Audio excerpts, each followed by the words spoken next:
If you were to take $1 million, where exactly would you put it in this property?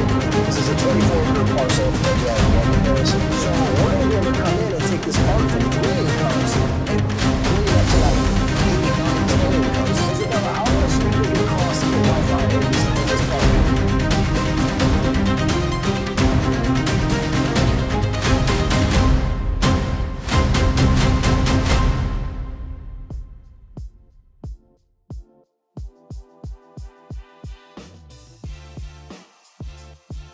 Right here, baby. Yep.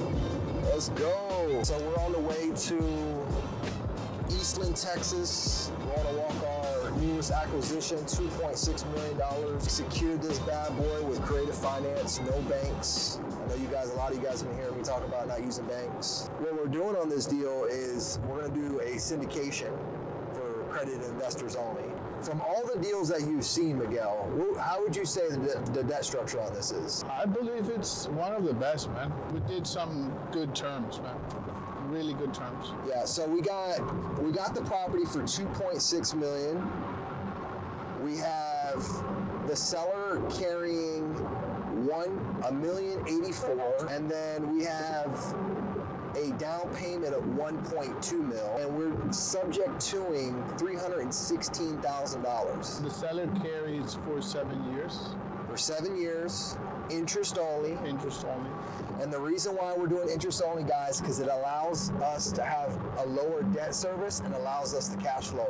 And the seller on this particular deal, he's the owner developer, and he's like, hey, Javier, I'm willing to stay in this deal. You know, if everything works out, I'm willing to keep my $1.2 million park there. I mean, who wouldn't at $3,600 a month? Yep. Plus, he believes in the park. You know, he created it. It's his baby. It's his baby. It's his baby. Yeah, of course. Exactly. It was funny because when I was chatting with him, right, and I told him, I was like, yeah, we're gonna probably dump about, $1 million into this property. He's like, that's exactly what I was thinking. The question I'm gonna ask him today is, if you were to take $1 million, where exactly would you put it in this property? What would you do? Uh-huh. That's even a better question. Yeah. Where would you put $1 million at exactly in this property? Yeah. Because this is a value add, guys. We're going to add more value to the property, getting more money to the NOI, the bottom line, by adding more sites, by adding rentals, tent rentals, luxury tent rentals, because it's a 24-acre parcel, and there's a side of the parcel that you'll see today, guys, that is alongside the river. And alongside the river is where I want to put those luxury tents. We're going to add 2 more months to the pool, so there's a 250,000 gallon pool there. Say that again, 250,000 gallon pool. That's huge, humongous. I call it a water park, but that's a really cool water feature because if you look, when you're looking at parks, you want to know what your competition has. Oh, there's no competition. There's no competition. So one of the things we're going to do on this trip is we're going to drive a couple other RV parks because it's important to you to understand what your competition's doing, what are they charging, do they have Wi-Fi, what are they charging per night, do they have firewood or ice, what is unique about the property, why are people going to go to that? Because what we want to do is we want to be able to create a unique product. That's the whole thing about this. Like, not only is it a value add, it's going to be a unique product. So even if someone goes out there and they try to replicate what we're doing, it's not going to be easy because we're going to have that unique touch to it. Correct. Once we add those tents, which is another income adding to the bottom line, we add 2 more months of pool. So the owner right now is only doing what, 3 months out of the year for the pool? 3 months, yeah. 3 months. I think he's doing from Labor Day to Memorial Day. So the 250,000 gallon pool is like one of the big income sources here. When you look at these deals, you have to look at it like, how much is this owner, because this is a mom and pop owner, how much are they really optimizing? He's optimizing in the sense of he's optimizing his sites, he's optimizing his pool income, and that's pretty much his 2 sources of income. The third income that he has is parking. Yeah. So we're going to be able to come in and take this park from 3 incomes and bring it up to like 8, 9, 10 incomes. Priority for us, what I'm thinking, guys, priority for us, obviously, so one of the things also we're going to be doing while we're here, coming up, while we're doing our due diligence, we're also going to be coming up with our CapEx budget, right? We're looking at about approximately $1 million to spend on this park for expansion. When we we go to raise the capital from our LPs, this is the money we're going to be raising, not only for the down payment, but we're going to be raising CapEx. You do not want to have to go back to your LPs and ask for more money, right? You want to make sure that you have the closest to exact numbers as possible, right? Now, obviously, there's going to be some things that we don't account for, some work order changes and stuff like that, but we're going to have really pretty solid numbers. Would you agree, Miguel? Yes, and that's what we need, actually. Isabella, how much do you think it costs to put Wi-Fi in this park? People think it's like, Wi-Fi at your home, right? It's not that simple. There's no Wi-Fi there. How much? Not higher, 100. Well, yeah. Tell her. You guess how much? Well, I said 20 first, but then I realized it's way too less. I don't know. Close to 100. Close to 100.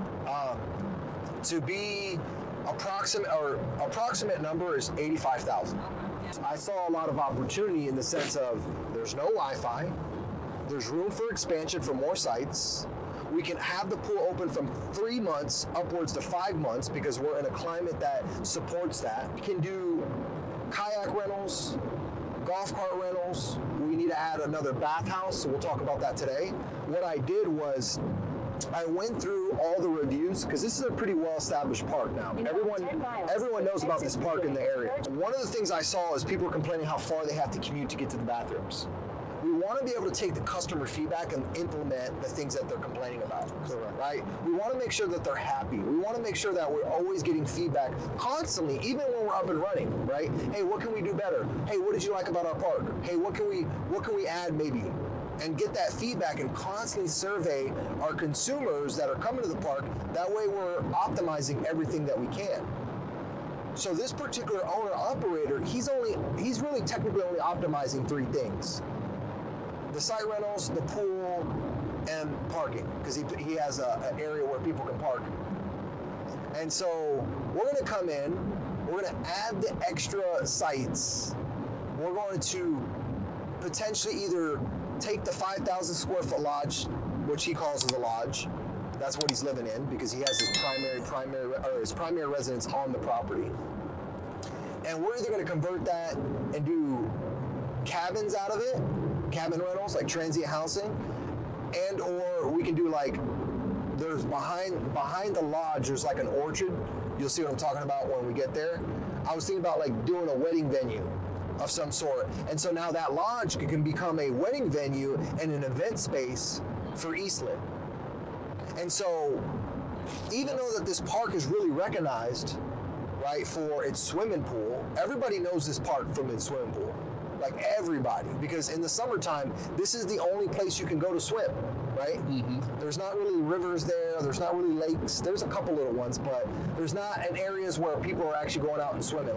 And this is one of them. So at any given time, Sam told me 400 people are at this park at any given time. There's so much room for value add. Just with the advertising alone, value add. Sites, value add. Potential additional cabins and tents, value add. Adding the laundry, value add. Adding kayaks, value add. If we do golf carts, value add. Really has got me in RV parks is I have a short-term rental portfolio. Still have it to this day. I'm still doing really well with it. The short-term rental community has been attacked by regulations, right? All these lobbyists that hate Airbnb. And this has been going on for years. This is nothing new. And I always tell people the days of killing it on Airbnb are gone. Unless you have a very, very unique product. I'm not saying every market is done for, but you have to go into very select markets and you have to have a very unique product. If people do rent from us, like on the transient stuff, we're in and out of those properties so we can keep an eye on them better. So if there is ever a bug problem or a leak in the toilet or a plumbing leak under the sink, it doesn't get out of hand because we're in and out of those units with our cleaning team. But me as the investor, the challenge is when you start buying all these single family homes and you're turning them into businesses, the challenge is on your exit, you can't sell based on your NOI, the income approach. You have to sell on a comparable basis.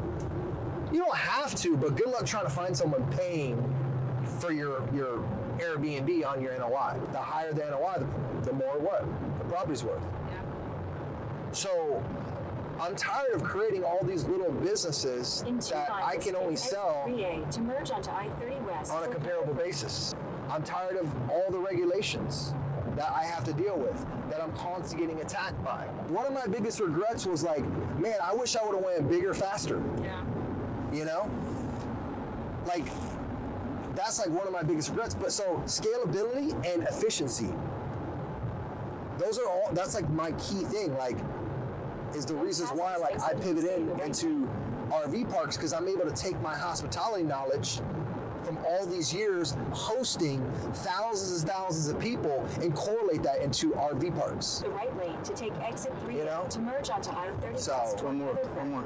No, not this one. Oh shit. Use the right lane to Let's take go. exit 3A. So Miguel has underwrote this deal.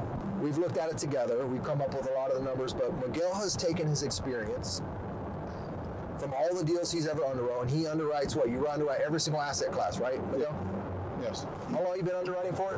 More than 3 years. More than 3 years. So he's like, For about 83 miles. he's like really geeky when it comes to underwriting. You're good at it, right? He's just he's got the skill set for it. Yep. What would you say to somebody who's watching this and they want to get going? What would you say is the key thing that you're looking at first as an underwriter? What would you say to a newbie that they should be considering? The key thing before they waste all their time and energy into a deal. The upside. The upside is the potential that the property has to bring more income. You do a renovation, you can increase the rent, you can put it to market rent, and that upside, of course, with some capex and budget, but that upside, the bigger the upside, the bigger the returns. If there's no upside, if they are all renovated and they are basically at market rent, you're not going to have any upside. And that's one good thing about this deal. That's what you were talking about, is all the upside that you have. Like there's room for growth there. Yeah, you're 100%. So what Miguel is even saying is, we call it force appreciation. We're going to come in, we're going to spend this capex, and we're going to force appreciate this asset. Because why? The NOI gets higher. Commercial value is based on the NOI, how Love it it. performs. Love it. Instead of residential, which is, of course, just based on comparables according to the market. Exactly. Because it's not a business. In It's not a commercial business. real estate, you're buying a business. Yep. That's what I like. So we're buying real estate and a business when we buy an RV park. Exactly. All my properties, I look back and I'm like, shit, don't get me wrong, I've killed it, but I'm building all these businesses and I can't sell it based on NOI. Exactly. Susie Q next door to me sells for $400K. I gotta sell for $400K. Exactly. Even though my property's making $120,000 a year. And maybe she's doing long-term rental, Yeah. and then she's doing half of what you're doing, and you still have to sell it for $400,000. Not even. They're doing like a quarter. And when you think about it from an Airbnb perspective, and like the Airbnb folks that get to watch this content, going back to what I said, Airbnb's not dead if you have the right property and you're in the right market. You can still kill it. Are you still subjective to selling on a comparable basis? Yes, absolutely. But there's also way more benefits as well. The tax depreciate. Like I know I have a lot of friends of mine that are high income earners. They like to work in short-term rental because if you work, them and their spouse, if they work 100 hours or more, they get additional tax benefits, right? As property managers, right? Of their own asset. So they do that, right? So they get additional tax write-offs. For the right person, it definitely will still work for them and for the right property. And me personally, like, I would still buy a really good short-term rental, but A, it has to be creative, it has to be an emerging market, and it has to be a very, very unique product for me to be able to want to do it. I have a property, my latest property, you might have heard me talk about it, is in Waynesville, North Carolina. That property, when I say unique means you need to have a force field around your home. So what that means exactly is that property that I have, anywhere when you sit in the living room, the dining room, the porch, you have the most gorgeous mountain valley views, right? Think about this. The amount of houses that have that same view are very little. Yeah. One thing that a real estate investor can't do coming in is replicate my view. They can replicate my furniture, my design, my amenities, but they can't replicate my view. So the force field effect is what I'm talking about, is make sure you have the uniqueness starting from the outside of the property. Buy the outside of the property first, not the inside. Then you buy the inside next. You have your location. You have the right amenities. Like that property, I have an ice bath, a high-end ice bath, jacuzzi, sauna. I got a 12 by 24 deck that looks up out in the Mountain Valley view. Who am I attracting? I'm attracting my avatar customer that I'm attracting is somebody who's outdoor. See the signage for this RV park? Yes. See that? RV park? Yep. We don't have that at our RV park. Yeah. I was just telling them we're right off of this highway right here. This is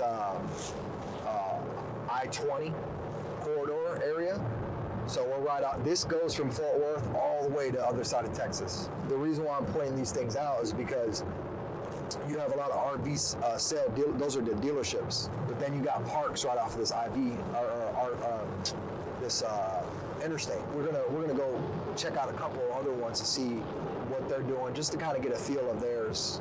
I got a couple in my mind too. I want to check out a couple by that little lake in the back of us. What we're gonna have an upper hand on is Wi-Fi. The company that we would be working with, partnering up with, would guarantee us certain download speeds and upload speeds. So the cool thing about it is if we go with them, we can use that in our marketing. And so what that does is that adds to the ADR, which is the average daily rate. And transient homes and the short-term rental community, you hear that type of verbiage like ADR, average daily rate. Hotels as well. Yeah. Hospitality in general. Hospitality in general, you'll hear ADR, and that's what that means, average daily rate.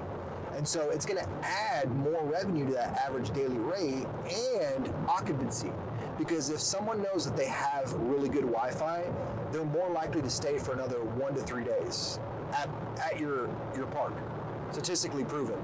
The company that I got a quote off of charged $85,000 approximately.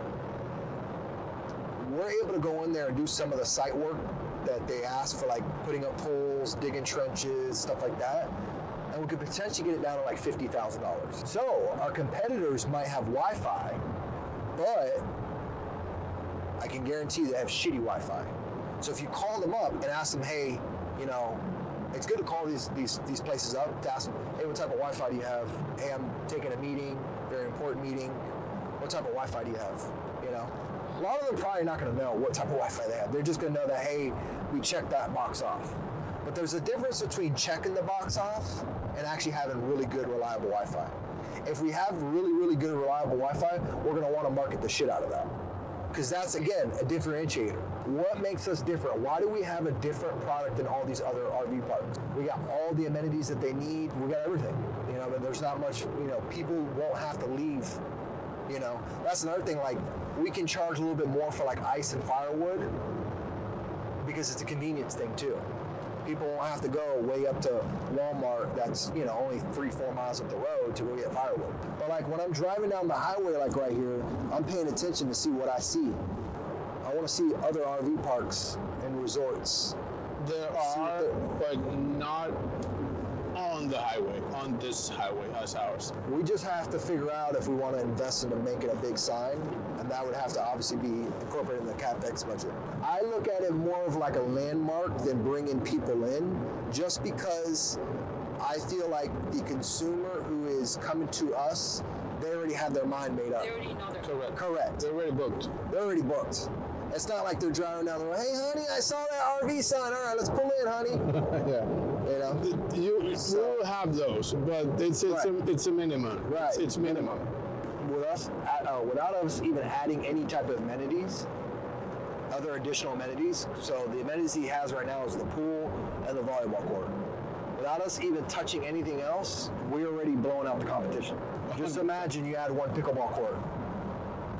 Just imagine we tap into the side of the lodge and now give people access to the movie theater. I don't know if you guys are familiar. The event space, the event arena, money. Yeah. Yes. 100%. Money. Because in my mind, every time I look at that lodge, is like what I picture is not the cabin, like chopping up and making it into cabins, is taking the lodge, making it to be the lodging for whoever's having the event there, like the wedding, or it could be any other type of events. Correct. For the guests to stay. And then you already have all the other amenities in the park, like the pool, they can use the kayaks, stuff like that. But that's what I see that's what I envision there. And doing weddings is not cheap.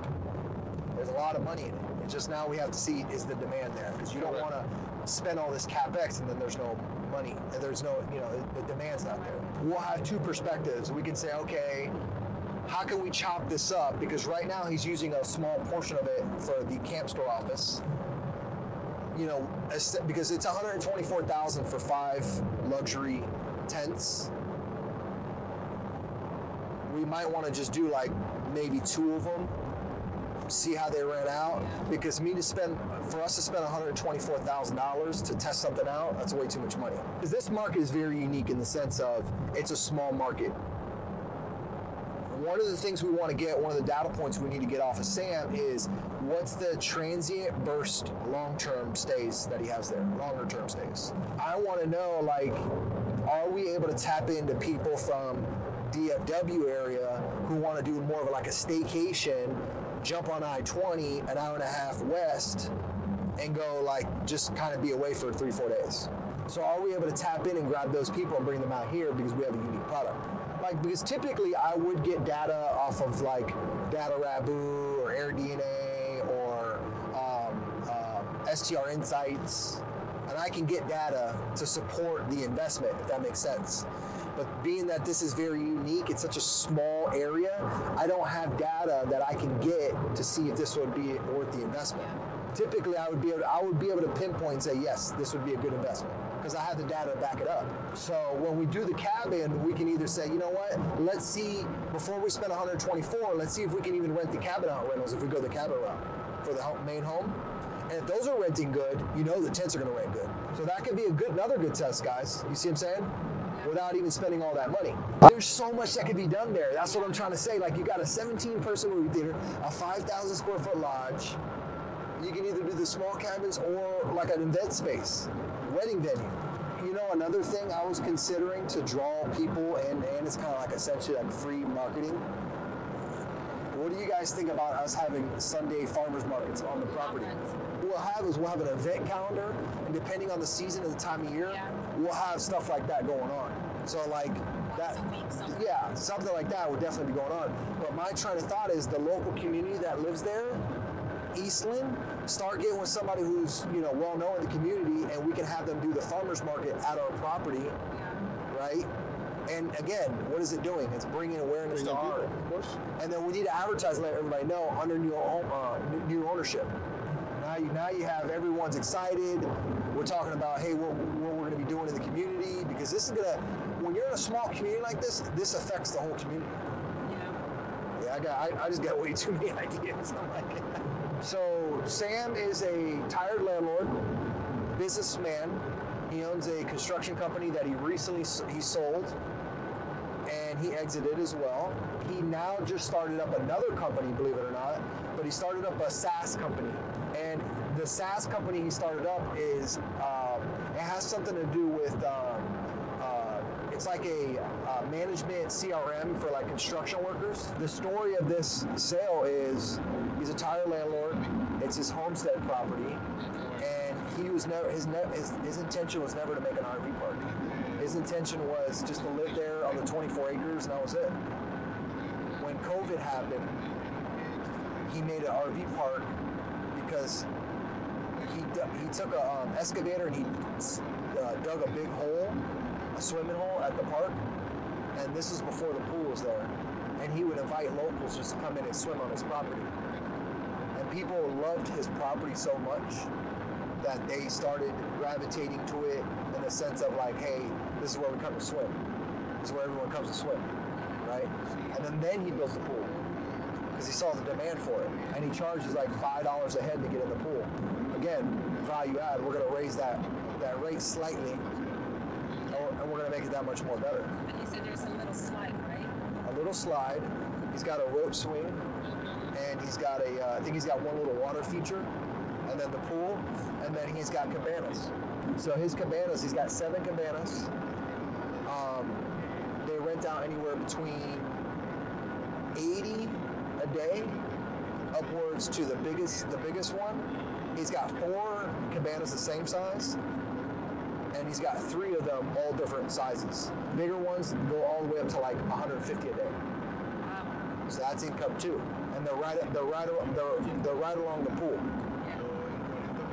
So not only is he only getting pool revenue, he's getting the cabana revenue, he's getting the parking revenue, and then the site. So that's what he did. So when I spoke to him, Isabella, one of the things I told him, I said, hey Sam, you know, I put in the contract, one, I want you to stick on with us for 6 months after we close, so we know operations are going really smooth.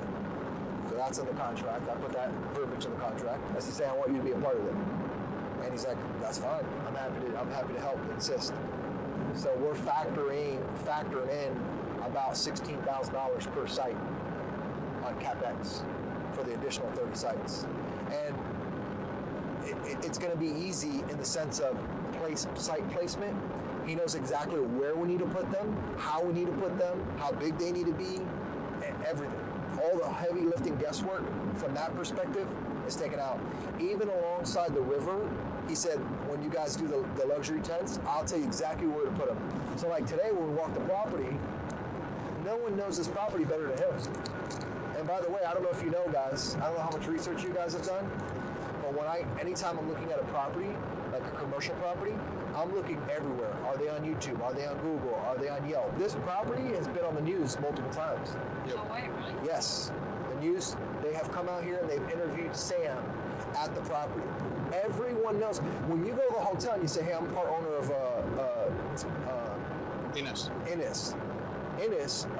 Innis Springs Resort, right? Yep.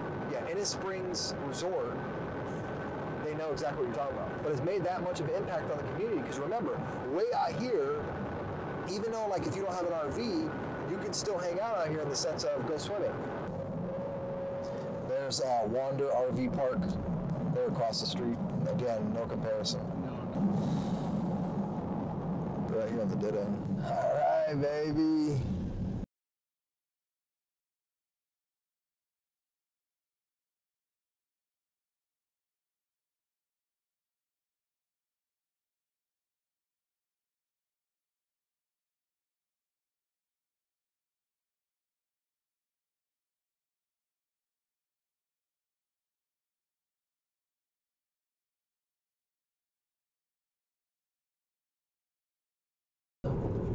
Office.